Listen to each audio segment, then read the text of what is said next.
Hey guys, it's your boy Newbie Coder with yet another video. This one's going to be on data structures. In the last few videos, we talked about installing Python on your Mac OS. We talked about creating virtual environments for isolating your projects. We discussed data types like ints and strings, etc. And now we're going to talk about data structures. So let's just jump right into it. So what are data structures? Data structures are basically essential for organizing and manipulating data effectively, right? So what does that mean? Now, in the real world, you have data in a bunch of different locations, whether it's an Excel file or a database, and you want to be able to organize it in a way that it's easily accessible, it's readable. If you want to share your data with someone or your friend, they can understand it, etc., right? So you need a way to organize data, and Python provides you a bunch of different ways to do that. And the four essential ways that we're going to discuss today are lists, tuples, sets, and dictionaries. All right, so we're going to start with lists. What are lists? They're basically a collection of elements that can be modified and can hold different data types. It's harder to understand just by the definition, but essentially the idea is if you have a list of items or elements, you want to be able to add more elements to that list, or you want to subtract elements from the list, you want to modify the items in a list, and that is what lists data structure allows you to do in Python. So let's jump into Python, and that way you'll understand it better. Okay, so I'm going to go ahead, go to my terminal, and I created this folder called data structures in my paths, so you can go ahead and change directory into your path that you want to create a Python file in, and again run the neat trick here, code period, and this is going to open up my code editor, which is VS Code, but you can use whatever you're comfortable with. Now let's go ahead and create a Python file. This one's going to be called newbie data structures.py. Awesome. So in terms of lists, it's better to talk about a real world example. That way, I guess you will understand better. So let's imagine we had a fruit in a basket list. Now, if you recall, we did touch on this a little bit in the last video, and I said I was going to explain further. So now I guess this is the moment that I'll explain further. So if I hover over this variable, fruits in a basket, it clearly says it is a list. And how does it know it's a list? Because of the open and close square brackets. Now, as I mentioned, you can store a bunch of different elements in a list. Let's go ahead and do that. So let's imagine we have a basket of fruits, and we have apple, we have orange, we have banana. Okay, now this here is a string, right? It's in double quotation, so is this, and so is this. These now are referred to items or elements in a list. And the list name is what we define here in this variable as fruits in a basket. And now we can go ahead and print the elements or all the elements in the list by simply running the print function that we talked about in the previous videos. And as you can see, it prints out the 3 fruits that we have in our basket. Awesome. Now, the beauty of lists is that you can store different data types. And we talked about data types in the previous video, but essentially you could have a string, you could have an integer or a float, anything in this list, and it's perfectly fine. And I'm gonna go ahead and prove that to you. So let's say I made a mistake and I actually accidentally added 1 and 1.1 in this list, and I saved it. I can still go and print it out, and Python fully accepts that as a new list, and it will print it out for you. Now, that may not be correct in this reference example here. Obviously 1 and 1.1 is not a fruit, but in some cases you can have, lists, string items, as well as integers and floats and even other list elements inside a list, and it's perfectly fine with Python, because lists are powerful and it allows you to make those kind of changes as needed. Okay, so now we have a list. That's great. What can we do with lists, right? What is the advantage that Python gives us with lists? Now there's something called list methods, and a method, if I haven't explained previously, it's basically a function, right? It requires an input and it will give you an output based on what the functionality of that function is. Okay, so for instance, if I hover over the print right here, this is actually a function. The way you denote a function is you have a function and then you have an open and close bracket, right? This is basically what a function looks like. So print here, clearly it has an open and close bracket and it has a function and it takes in some input and it will give you an output, right? So in this case, the print function gives us the output of printing everything in that list. Obviously there's other functions out there, but this is not really a list method or a list function.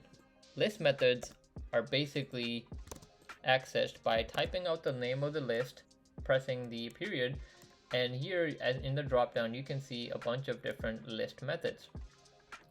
So what do list methods allow you to do? As you can clearly see, you can append, which means you can add to the list, you can clear, you can count the elements in a list, you can insert at a certain index, and we'll talk about index in a second here, you can pop, etc., and you can even sort the list, right? So let's say we want to add elements to the list. So to do that, we're going to use the append function, and since it is a function or a method, it's going to require open and close brackets, right? Now, if you hover over the method here, append, you can see it basically requires an object, right? So it appends object to the end of the list. You have to keep that in mind. Appending is typically adding to the end of the list. Okay, so let's say I want to add a pineapple to this list. All I have to do is give that object to this method of this list, and it will go ahead and add it in there.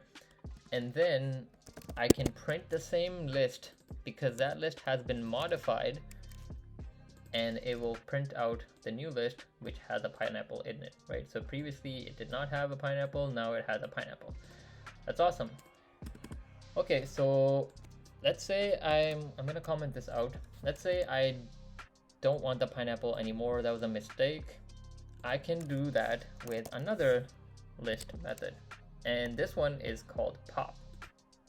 Again, since this is a method, it's gonna have an open and a close bracket, so I'm gonna go ahead and add that in before I forget. And as I hover over pop, it says it needs an index. Okay, so an index, let's talk about an index. So what is an index? So an index is basically position of elements in a list. Okay, so the way to look at that is, imagine this is an ordered list, right? So what is the order here? If you can see, this is 1, 2, 3, 4, 5, right? So ideally that would be the index of this list, but in Python, unfortunately, it starts off with 0. So it's not like how we do counting. The first element is usually a 0 rather than a 1. So, but other than that, it's all the same thing. So you would have 1, 2, 3, 4. So what that means is at the 0th index, you have apple. At the first index, you have orange, second, banana, third, 1, fourth, 1.1. You get the idea. Okay, so that's what it means to have index. Now, that's how you access the elements in a list. Okay, so I guess I should have talked about accessing the elements first. But to do that, you take the name of the list, and then you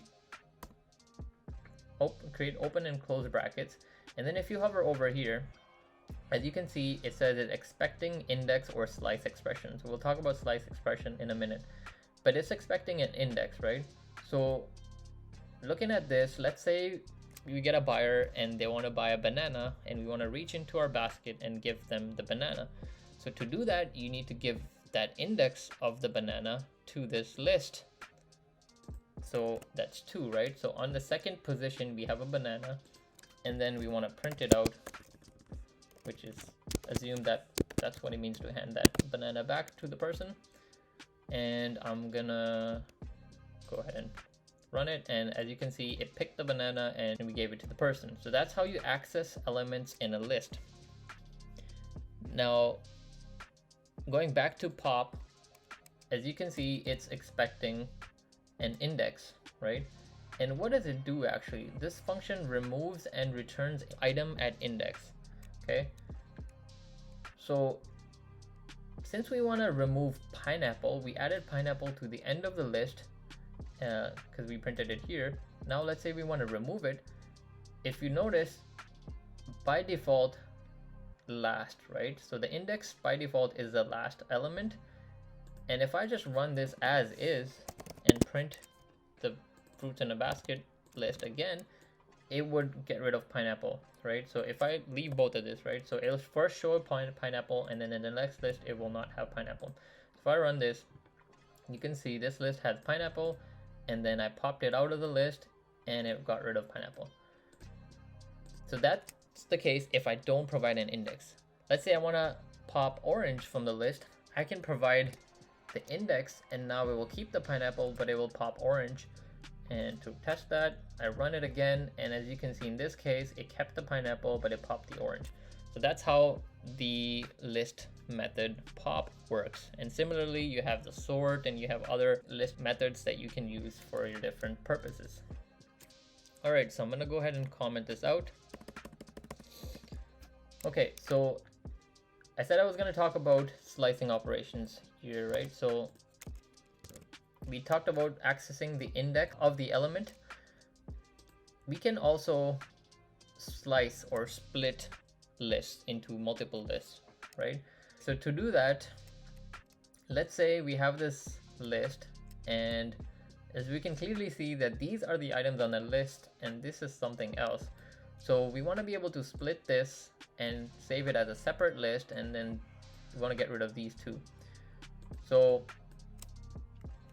the way it works is you're going to provide the name of the list, and then just like accessing a list element, you're going to, instead of providing a single index, you're going to provide a range. Okay, the way you provide that, first of all, is you would give the starting element, and then you would give colon and the ending element +1. Okay, it's sad how it works like that, but what that means is if you were to do 0 to 2, because the starting index is apple at 0 and banana at 2, it's not really going to include the ending index into the output. So it's going to stop. So it's going to start with 0 and then 1, but it's not really going to include 2. It's going to stop at 2 but not include it in the output. So to go ahead and prove to you that, I'm going to go ahead and print this sliced list. Okay, as you can see, it only prints apple and orange, but I also wanted a banana. That's a fruit.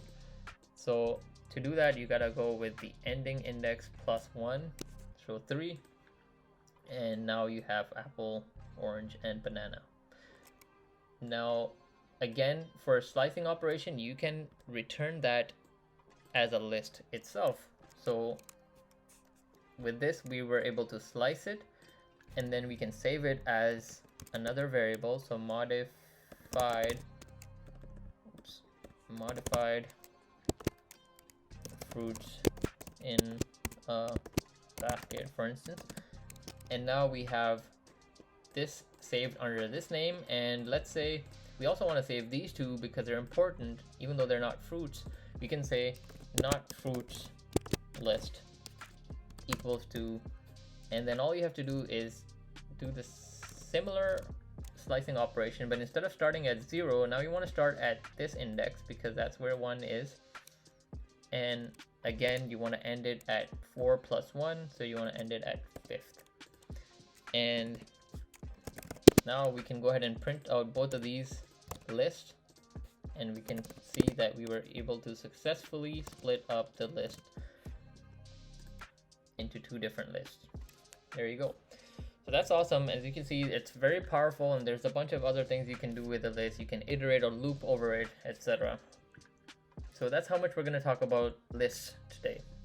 Now the other data structure is tuple. Okay, so tuple. Now what is a tuple? So it's basically similar to a list but are immutable. Now what does that mean? So list, just remember, lists are mutable. That means you can change the elements in a list.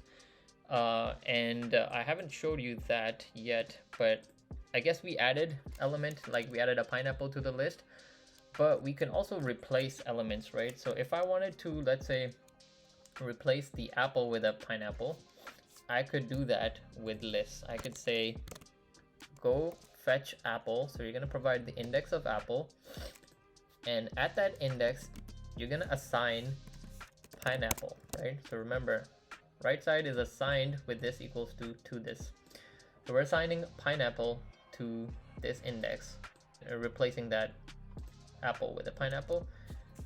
And to check, we're gonna print out the same list again, and we're gonna comment this out. As you can see, instead of apple, it's printing out a pineapple, right? So that's called mutability, right? You're able to change the elements in the basket or in the list. However, tuple, on the other hand, does not allow you to do that, okay? So let's give you an example. So in order to change this variable to a tuple, you go from square brackets to round brackets, right? And if I hover over now, as you can see, it is a tuple, okay? So unfortunately now with tuple, I cannot assign a pineapple to the apple, because the way tuple works is whatever you create in the beginning, you cannot change it. It's fixed. And I will show you that here. If I run this, it says type error, tuple object does not support item assignment. This here is item assignment. So that's how tuples work, and they're important. There's a lot of use cases out there where you don't want to mess around with the list. You don't want anyone to change it, so you basically start off with the tuple instead of a list, and you're good to go. Okay, so that covers tuple. Now I'm gonna go ahead and comment this out. There are tuple methods, right? If I do the name of the variable and then period, and you can see that they are different than what we were noticing in the list. We had pop, we had sort, but we don't have any of that. We have a count and index. So clearly you can count element in a list without changing, right? That's possible. So you can count. Let's try the count method, for instance. So again, it's a method, so we're gonna add the round brackets, and this function requires a value, so it returns a number of occurrences of value. So what value do we provide? Let's say we want to see how many apples there are, right? So let's, for the sake of this, add another apple. Let's say we want to count the number of apples in this tuple. Oops, I forgot to print it. As you can see, we have 2 apples in the list. If we change that to orange, I apologize, I keep calling it a list. This is a tuple. Orange, as you can see, we have 1. So that's how tuples work. Notice I was able to add this apple to the tuple, and that's okay because this is the first time I'm creating this tuple. But later on, I can't make changes to it, right? So only here is where I can mess around with the items or elements in this tuple. Awesome, so that covers tuples. Next, we have sets. So sets is basically unordered collection of unique elements. Now, let's delete all this. And let's say we have, you know, a bunch of apples and then we have, you know, a bunch of oranges, and we have bananas. If we were to print this, let's change it to a list. Okay, so now if I was to print this list and all its elements, it's just going to print each one of these elements, so 0, 1, 2, 3, 4, 5, etc., right? But if I were to convert this to a set, let's say with curly brackets, just like that, now what do you think it will print out? So the definition says unique elements, right? If I do this, it's only going to print out banana, orange, and apple. It didn't print out that there are multiple apples or oranges or banana. So a use case could be, imagine you had a basket of, you know, 100 fruits, for instance, and there's 50 apples, there's 30 oranges, there's 20 bananas, and you have a buyer who comes in and asks, you know, what are the different fruit types you have? You're not going to say I have. You might say it, but you probably won't remember that you have 50 apples or 30 oranges or, you know, 20 bananas. You're just going to say, yes, I have apples, oranges, and bananas. How many would you like? And then you're going to go and look at how many apples or oranges and bananas you have, right? So this set allows you to simplify all this duplication into unique items. And so that's all we're going to talk about for sets. The last thing is dictionaries. Now, dictionaries are really important, and the definition is basically key value pairs that allow you to store and retrieve data based on unique keys. Okay, so let's comment this out, and I'm gonna move this all down. Okay, so the concept of dictionary can be simplified like this. Let's say you have a biology book and you're interested in knowing more about arteries, for instance. So one way you could do that is you can look through each page of that book until you find the topic you're interested in, which is arteries. But that's not very efficient, right? There could be thousands of pages, and the arteries could be on the 1000th page, and you're basically wasting all your time to get to that topic. The other way to do it would be to go to the index and find arteries, and it'll give you the page number where that topic is located, and then you go to the page number and you get all the details. Just think of it similar to that, the concept of dictionaries, where you have keys that are used to access information, okay? And that's the same concept that we used in the books. So let's give you an example. Let's say we have a student dictionary, and the way dictionary works is similar to a set, but instead of sets which have elements after commas, in dictionaries you're going to have key value pairs in comma. So you would have key value like this, so with commas in the middle, and then you have another key value, etc., right? So that's how a dictionary works. You could also have it in multiple lines, which I would recommend just because it's easier to work with, kind of like this. And this still would be like a student dictionary. So this is incorrect right now, but I'm going to go ahead and fix it. This was just for demonstration. So let's think about it for a student. What are the different attributes of a student? There could be several, right? There could be age, height, weight, etc. So let's define those. Say we have name of a student, and then we'll have a value. Let's say we have age of a student, and then we'll have value, and then we have sex of a student, and then we have, I don't know, pets of a student. Okay.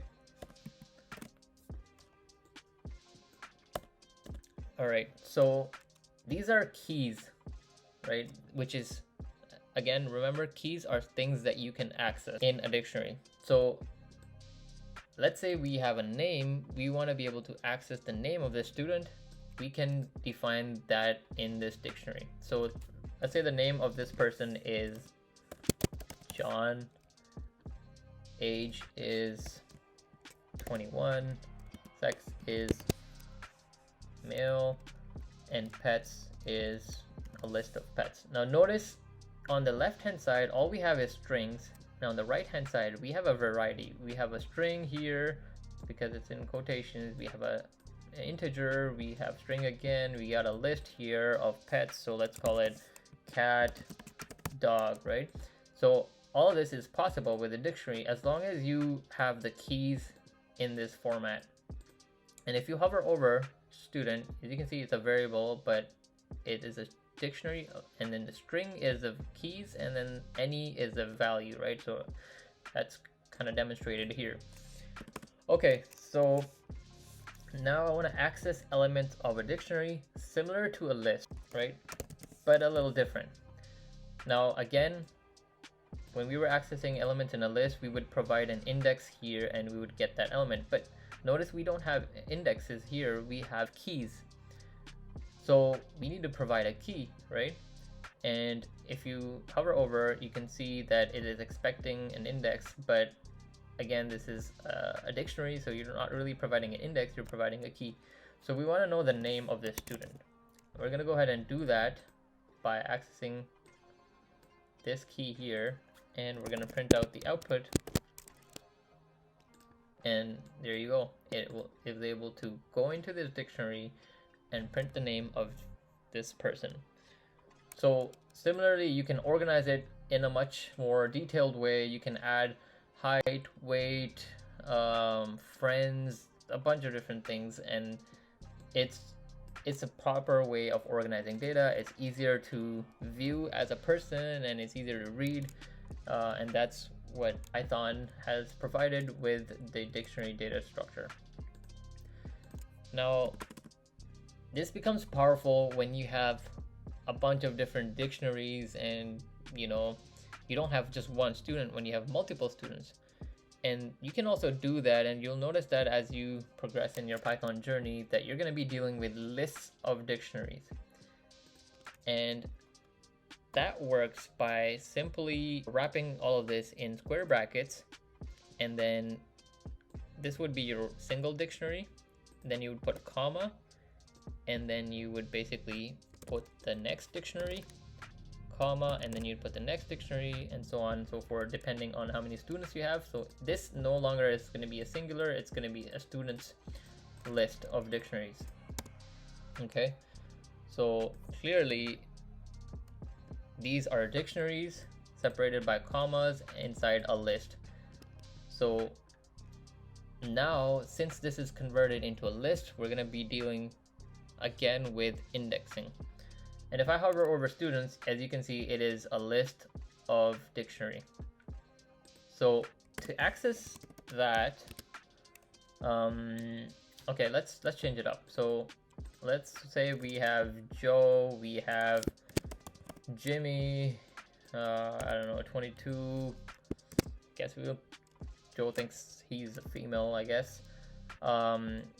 He has a rabbit and a dog, and Jimmy is 27, and Jimmy has I don't know, a raccoon or whatever, right? So now we have different students with different attributes, right? But notice the keys are the same, and that makes it easier because now we know the keys that are there for a student, we know the attributes, so we can go ahead and pull out the information that we need. Okay, so before we do that, we need to access the index. So let's say I want to know Jimmy's pet names, and I know that Jimmy's in the third position of this list, right? So when you talk about list indexing, we mentioned that you start off with 0, not 1, right? So if you were starting off with 1, this would be 1, this would be 2, this would be third position. But since Python indexing starts with 0, this would be 0th index, this would be first index, and this would be second index. So we're gonna go ahead and access the second index. So now we're here inside the dictionary, or sorry, inside the list. once we're at this point, we're dealing with a dictionary, right? So we're gonna talk about, or we're gonna use the same concept that we did to access the keys in the dictionary by simply adding another square bracket here and the key that we are interested in. And since we wanted to know the pets that Jimmy owns, we're gonna provide that key, and then we're gonna print out this output. And I'm gonna comp this one. There you go. So we know that Jimmy has raccoon and a dog. And if I wanted to confirm that in fact we are talking about Jimmy, I can print the name just to show you. And yes, that was Jimmy in fact, because Jimmy is at this index position in this list of dictionary. Now you can also do dictionary inside a dictionary and a bunch of different things. Since this is any, you could also have another dictionary with, you know, key value pairs, but that's more advanced. What I want you to take away is the importance of keys and values. You need to provide the keys in order to access the values of a dictionary. And with that, so we covered the 4 essential data structures. There are others, stacks, queues, linked list, which are advanced topics, which I'm not going to cover here today, maybe in the later videos. But I hope you learned something and enjoyed this video. Thank you and goodbye.